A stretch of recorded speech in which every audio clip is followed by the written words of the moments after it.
Welcome to this week's episode of TydenTalks. This week, we are joined by Aaron Flores, our Director of Commercial Division for Mexico and Latin America. Aaron, thank you for joining us today on TydenTalks. It's great to have you on the podcast. Hi, Jeremy. How are you? And thank you for having me today. Getting ready for Christmas, getting ready for the holidays, closing the year. Exactly. Yeah, the mad push to finish off 2022. And, really to start off the discussion today, I'm sure we'll get to that because I think when you and I were talking earlier, we wanted to chat a bit about wrapping up the year into 2023. But just to share some details about yourself for the audience, could you talk a little bit about your professional background and explain the Mexico, Latin American operations for listeners? Sure, yeah. My previous job, I used to work for a tank trailer manufacturing company here in Mexico. It used to be the largest one and the one with the more growth in the market nationally and internationally. So, I was in the commercial division of the company. I started over there as an intern, and then I became the sales manager.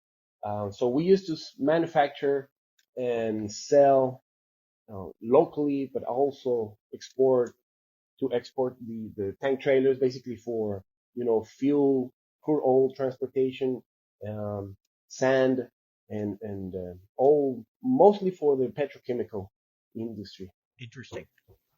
Yeah, it was pretty interesting. But after that, I got the opportunity with TydenBrooks. I started in 2017 as the general sales manager for Mexico only, and a year later, I started servicing also Latin America.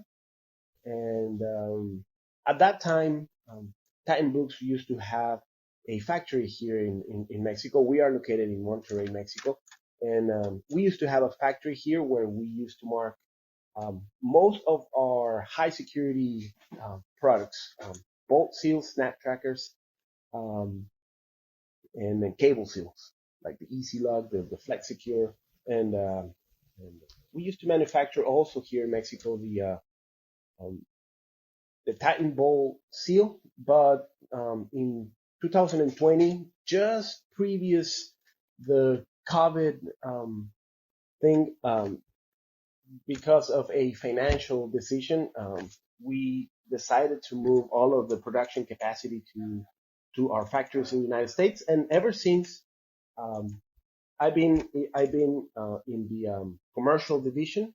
Um, we operate here in Mexico using a legal entity named EJB de Mexico, which is basically a commercial division. We buy and sell security seals to the Mexican market and to the Latin American market. But in 2020, when the factory closed, we kept working. We had to move out of the factory, and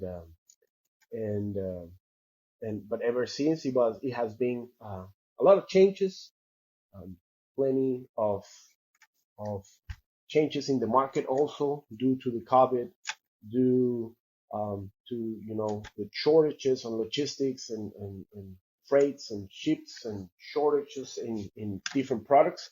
So it has been a couple of interesting years with plenty of challenges also, but it has been great. It has been great. We have been growing, and there's a lot of opportunities out there that we are eager to go and service the customers.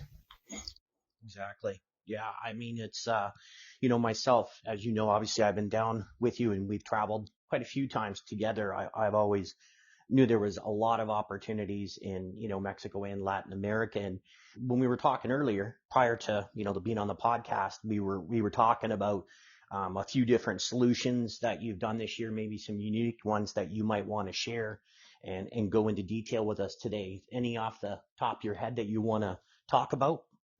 Um, yeah, I actually have a couple of them in mind, because what we try to do is to solve problems to the customers, right? And it's not always that the seal that they are using is not working, but sometimes it's also the supplier that is, providing them the security seals who is not really delivering in time, or sometimes they have shortages, or sometimes some other companies they do not have the logistic capacity that we have here in Mexico. So we try to see the security seal Hmm. industry as a not just only the security seal itself, but as a more holistic solution. Definitely here in Mexico, we and I think globally, TydenBrooks is the largest company for security seals and is the one that has the more quality, right? And sometimes that um, gives as a result that the products are not as um, cheap or price competitive as other products that has lower quality, right? And the Mexican market is really interesting because we are an evolving economy. We are a growing economy. We are part of the Latin American economy. We have many similarities with other Latin American countries, but at the same time, we are neighbors to the largest market in the world right now, which is in the United States, right? But also being an economy that is growing, is developing, um, give us some specific characteristics in the market where the Mexican customers are always looking for good prices, but at the same time, they're looking at good quality, right? So sometimes competing in a market like that can be a little bit tricky. So the approach that we have is not only the quality of the security seal, but also the quality of the service and all of the capacities that we can provide, because there are really, really big companies here in Mexico that in the past they have had problems of of supplying, of receiving the amount of seals that they need each month. So those were some of the problems that the market used to have. But then um, we start presenting a complete solution, by BMI or stock programs that we have, because we have a large um, storing capacity here in Mexico, and we also have the financial capacity to store uh, a good amount of inventory for customers, so we can deliver each month. So coming back to the question, um, can we name brands in the podcast, or? Yeah, I don't see why not. I mean, if you want to avoid maybe specific brands, maybe select the industry and we could go from there just in case. I mean, I don't think there will be any problem with these customers, as I know them really good. Um, but one example, and I'm pretty sure you know this company because it's an international company, is Indorama Ventures, and they used to have a really, really big problem with the quality of the seals that they were having. Um, they were experiencing, um, we call it robo hormiga here in Mexico, which is like ant stealing, like little by little. They didn't know why, when delivering, when sending out the product to the customer and arriving the product to the customer, there were there were less product that they should be on the trailers or on the containers that they were shipping. So it took them a while to figure out where the problem were, and when they started working with us, they didn't even know what the problem specifically was.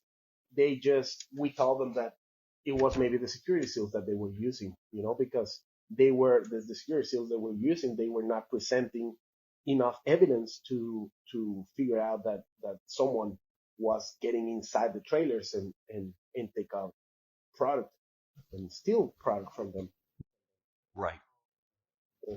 Just by changing the security seals, the problem was solved immediately. Like couple months later, they we called them just to figure out how they were going, and they say that that they were not having that problem. So that the solution was there, um, and but they didn't know what was the problem until they changed the supplier, and so they're happy about it. Excellent. Yeah, that's brilliant. Yeah, I mean, and to me, it makes me think of stuff you and I have discussed over the years of this, the cheaper type of products that we see from overseas can be easily ratcheted, right? As you know, and have the cable pulled out of it and then re-put back in without that tampered evidence that you're talking about. It sounds like they were experiencing that same issue we run into quite frequently. Correct. Cargill is another example that used to have this problem, and we basically solved it the same way. After a couple meetings and visits to the port, where they uh, download the, the the the chips of grain from South America, and then putting that material, that product, into rail tankers to transport that product to their customers in Mexico. What happened is that uh, the bad guys were being able to with um, how do you call it, a bar, steel bar, to put enough leverage, just enough to to have the cable seal open a couple inches, right, without showing any real tamper evidence. They were being able to open the gate and and unload a little bit of product from the port to the customer. So that's maybe, I don't know, a couple 100 miles of product leaking on the rail, and then there were people collecting that corn and different type of grains that this customer. Wow. But I mean, that could amount to a lot of losses. I mean, if that was happening on a daily basis, knowing how many shipments they would do per year, um, clearly they needed to find a new solution. Correct. And by supplying that solution, because sometimes what we have found is that, um, of course, every customer wants to um, be more productive and more cost effective on their operations. So sometimes the decision of buying or utilizing a specific product is not made by the people who use the product, but from the people who see the numbers, right? Yes. So sometimes from up in the financial divisions of the company, they say you need to reduce costs, right? So sometimes they are being forced to choose a product, but specifically in security seals, it's really important, in my opinion, to utilize a security seal that is a good quality, that has a good quality, and that will give you the the evidence, the tampering evidence, because otherwise it's is worthless, is so sometimes customers spend more money on losses uh, than the amount of money that they're going to pay for a good quality security seal like the TydenBrooks security seals. Yeah. Yeah. I mean, I know, especially like I say, being with you down there again, I noticed that was something that you ran into quite a bit, but everywhere around the world and everybody has to make those, economic decisions. But I think at the end of the day, when the mounting losses, when it's costing you more with the losses, you got to do something, right? And, maybe to that, if you want to tie this into the question is going into 2023, is there sort of some emerging, sort of cargo threats that you're seeing that are more different down, per se in Mexico and Latin America versus what we run into in North America being, US and Canada, even though Mexico is obviously part of North America, but, and maybe some opportunities that you wanted to discuss looking into 2023. Yeah, I mean, I wouldn't like to say any names right now. We have a good couple good opportunities that bidding process of companies that are uh, open right now, and that we're hoping to start working with them next year. Um, but sometimes it's a little bit hard to read the market with the macroeconomic economic things that are happening right now. when COVID started, uh, it was really hard to predict what's going to happen with the economy, with some industries, right? Aviation and touristic industries went really, really down. They had plenty of losses, but there were another industries like online um, stores, transportation of goods, because everybody was inside of their homes, you know, buying stuff instead of going out to the shopping mall or whatever. They were inside home, ordering everything online, and all of those companies grew exponentially, right? Couriers and stuff like that, they grew enormously. But at the same time, other industries uh, had some losses. I I'm I don't know what you're hearing over there, what you're listening from customers in Canada. Here in Mexico, there's kind of the rumor, the gossip, or people start to talk about recession next year. Um, some people in the United States are also talking about a possible recession. Uh, but with every challenge, with every challenge, there's always a an opportunity, right? So we hope that the world becomes a safer place, but at the same time, uh, having uh, threats of security on the cargo give us the opportunity to offer a really good solution to customers. So maybe recession will have their negative consequences on the people's economy. Maybe people will have less money in their pockets, and they might have the necessity of, doing things that are not correct, So uh, Yep. it's logical that when the economy is low, uh, the the amount of thefts on the road increase. Yes. Yeah. Has happened in the past, and maybe it will happen also next year if what they're saying, economists are saying about recession and all that. So we just need to have our eyes and ears open to see if there's good opportunities out there due to that increase of of stealing and theft on the road. It's unfortunate, but the good thing is that there are companies like us that can provide a really good quality solution to keep their cargo safe, So Exactly. Yeah, and I mean, I was just wondering, are you running into it? We're in the U.S. and Canada, we're running into it quite a bit. There's this increased demand for technology, greater visibility, like with our GPS monitoring and, including temperature and shock and tilt. Is that also a part of discussions? Mexico and Latin America, are people looking to invest into that type of technology to improve their complete supply chain security? correct. There are companies out there who are interested on that.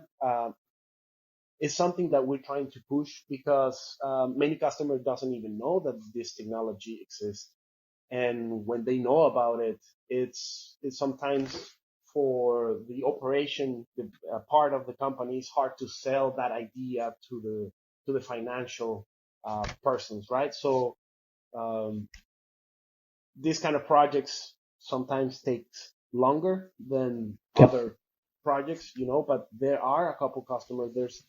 There are um, specific project in Central America where they are planning to install the geobolt to cross borders between a couple countries over there. I wouldn't like to disclose much information because it's government related with those countries. But there is a really really big opportunity over there where um, companies are looking into uh, implementing this new technology because security seals does not only give you a tamper evidence, but they also present a a barrier. They present a physical barrier where you need maybe tools, even power tools, to cut open a bolt. But it also presents a psychological barrier where if there's a thief planning to open up, let's say, a container, and one has a geobolt and the other one has just a regular uh, a bolt seal, um, it's it's easier for that person to go open the other one because he knows that this one that it says geobolt might have a GPS connected to it, and it will alert at the very time that he opens it, right? So Exactly. advantages, not only on how the technology works and all the benefits that you will have as a company by using this technology, but it will also uh, present a big barrier, physical and psychological barrier to someone who might be thinking to open up your cargo, right? Exactly. And to that, that's, well, I think we're seeing that overall in our company that the interest in it is increasing every year. And obviously it sounds like you're getting more and more opportunities with that, all the time. So really, I was going to say, I can't believe it's amazing how quickly time's gone by here, but I just wanted to say like, thanks for joining us podcast. And of course, I definitely would love to hop on with you again in the new year. I'm sure you'll have lots more items and topics to discuss with us. So thanks for joining us today. Sure, anytime. Happy to be here. Excellent. And we look forward to it. And, really to our listeners and everybody as we close out 2022, stay tuned with us next year. We'll have all new monthly episodes. And of course, we're beginning our 150 year celebration, which is officially in March. And if you want to learn more about the company, go to our website, www.tydenbrooks.com, or you can follow and share our content on LinkedIn, YouTube, Twitter, and Facebook.